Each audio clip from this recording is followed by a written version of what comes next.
Just like any other country, Nigeria has its good and bad cultural value models. But in my humble opinion, the balance of these dynamics seem to lean more in the spectrum of the bad. The nation is rich in natural and human resources, and on paper, it has all the fixing to be an economic powerhouse, leading the charge of the African continent. However, since the return to a civilian government in 1998, the country has been on a regressive free-falling socio-economic path, and the factors behind the state of decadence is something I've found myself trying to make sense of for a while now. Why is a country named by Goldman Sachs in 2005 as a country with the potential to be one of the largest economies in the 21st century now considered to be one of the nations with the highest rate of poverty? Many Nigerians at home and in the diaspora would attribute this to the failure of our political class. And as much as I subscribe in part to that narrative, I prefer to take a more layered approach to my analysis, as I believe that finding the root cause of a problem is even more important than solving the problem itself. As such, my sentiment is that our politicians are not the main problem. They are just the symptoms of one of the many diseases within our society. And that disease, in my opinion, is the unevolving sense of self-preservation within our collective cultures. Now, let's dive in to understand what I mean by this with a brief self-preservation primer. Self-preservation, in layman terms, is considered to be the first law of human nature. It is our inbuilt biological instinct developed through evolution to help us stay alive. Basically, the integral driving force that determines our fight or flight response when facing threat in any given situation. A mechanism which has ensured the survival, adaptation, and evolution of our species. Therefore, for a progressive evolution, our perception of self-preservation has had to evolve from individualism to higher levels of collectivism over time. Our primal instinct is self-preservation on an individual level. This is the selfish identity and is considered our base operating system. It is what drives us to look out for our own self-interest in any given situation. People who are unable to evolve past this level of survival become very selfish, self-absorbed, and narcissistic by nature. At some point in our evolutionary journey, we developed the awareness that to survive on a higher level, we had to cooperate with other humans, and that's when our perception evolved to self-preservation on a lower group level. This is selflessness with a lower group identity. It is what drives us to look out for the interest of primary groups such as family, loved ones, identified gender groups, community, and tribe. People who are unable to evolve their consciousness past this level of group survival engage in nepotism, misandry, and homophobia, to name a few. As time passed though, after we experienced the constant death of loved ones from external threats such as war, slavery, famine, diseases, and natural disasters, we came to the realization that we have to share resources and knowledge in order to survive these ordeals. We have to cooperate on a higher level.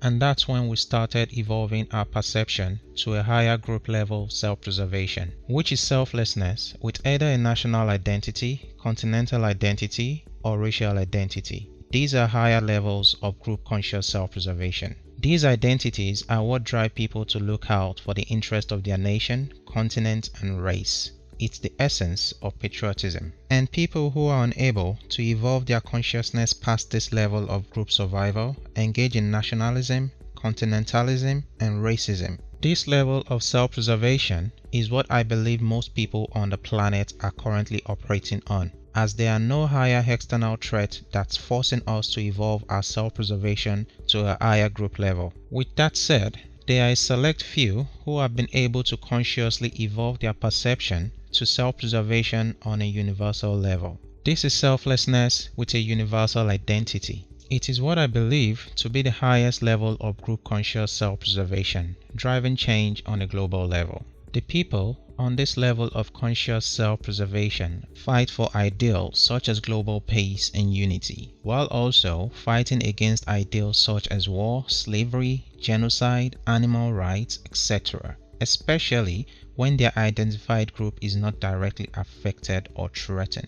Group conscious self-preservation is what has influenced the invention of agriculture and the domestication of animals in an effort to improve the quality of food supply. Also, the cooperative nature helped influence the building of enhanced shelter, the exploration of science and medicine, which have all together increased the human lifespan and our quality of life. Now, to put all this into context, I believe most Nigerians have not evolved their conscious self-preservation past the individual and lower group level paradigms such as nepotism and tribalism, and this could explain why we are not progressing as a nation.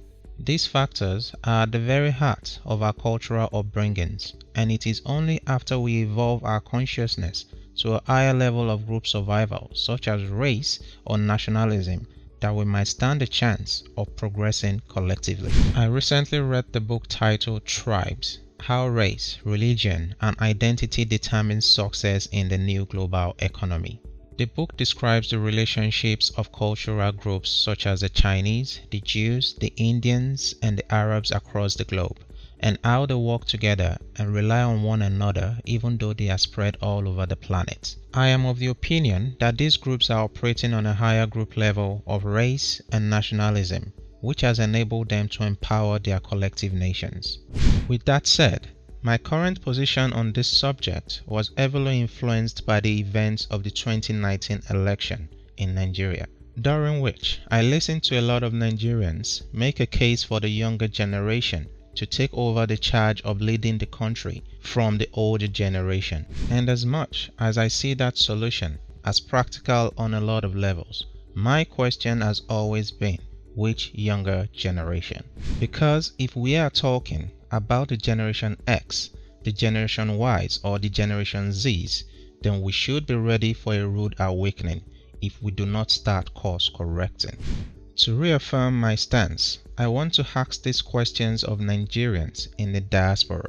How many of us can set up a business in Nigeria and leave a young man who grew up in Nigeria to manage the business while we stay abroad?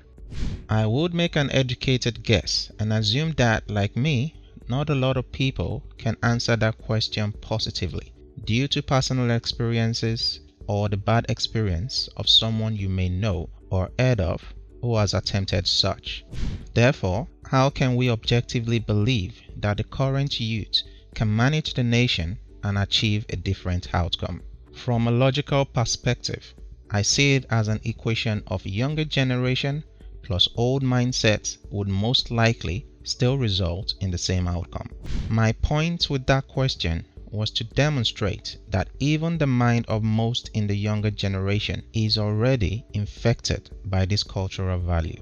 And this is why you might notice that the average young black person with a degree of financial success would rather invest in lifestyles, flaunt wealth in parties, churches, events, or on social media rather than finding ways to empower the communities they are a part of. Also, this cultural infection is why you will hardly see an internet fraudster stop the scam business after making a lot of money and invest in a legitimate business that would empower his community, even though their most rational justification for their criminal activity is that they are paying the white man back for slavery. Which is a huge logical fallacy, by the way, because no research supports Yahoo fraud as a racially motivated hate crime, but rather a cybercrime motivated by socio-economic, psychosocial, and geopolitical factors, according to the research titled Socio-Economic Theory of Nigerian Cybercrime. Also, does that justification hold any weight when they scam a person from their own country who grew up in the same economic condition? Now, to put all this into perspective, Nigeria, like most other black nations and communities, has overdefined itself by its strong cultural values, and this has resulted in it losing the ability to properly evolve some problematic elements within its social and economic identity. We have all been influenced by a cultural upbringing which, after you strip away the clothes, the food, and flashy traditions on the surface layer, you will find rooted within cultural models that permeate self-interest, tribalism, nepotism, xenophobia, prejudice, consequentialism, and greed, all hidden under our cultural mask. If you take the time to read the book titled Africa and Africans in the Making of the Atlantic World, you might have a more informed understanding of how these individual and group level cultural models were the factors that influenced and allowed the transatlantic slave trade to thrive in Africa. And because we didn't learn the right lessons from history, we have allowed these models to continually morph and influence our value systems over the years, thus creating the socio-economic divide in our age, gender, tribal, and social class dynamics, which is ultimately starving the soul of our nations. I believe the influence of some of these cultural models have been rooted deep in our subconscious over generations, and even though these elements can even be discussed on a wider spectrum of the African continent and the black race in other geographical regions, the focus of this video essay is on the Nigerian context, as that is the perspective that has directly influenced my narrative.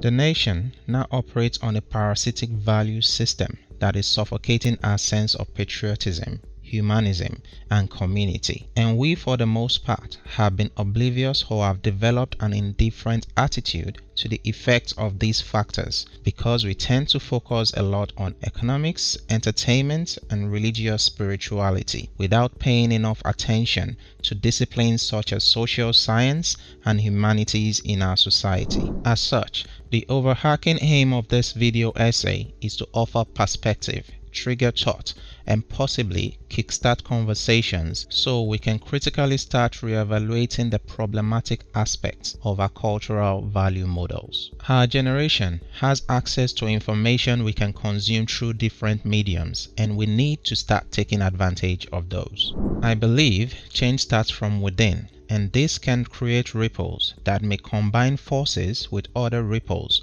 grow, and swell the tide of events in our nation. Of course, except we are ready for a political revolution, which I don't think can ever become a reality because of our culture bubble of self-interest, then waiting for our leaders to fix our nation at this point feels more like a game of a lottery, which luck plays a huge factor.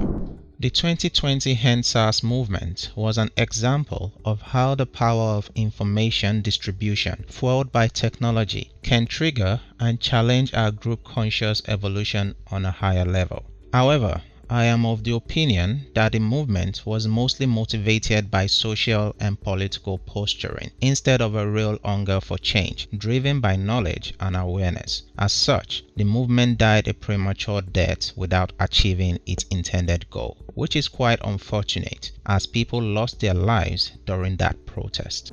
In conclusion, I believe if we can attempt to take charge of the factors within our control by effecting the change from within ourselves, this could inadvertently influence the vertical and horizontal changes in our families, relations, and communities. With this personalized approach, we might have a chance to effect the kind of change in our society that can course-correct our nation's potential. This influence can be actioned in different forms, as it can be a one-size-fits-all approach.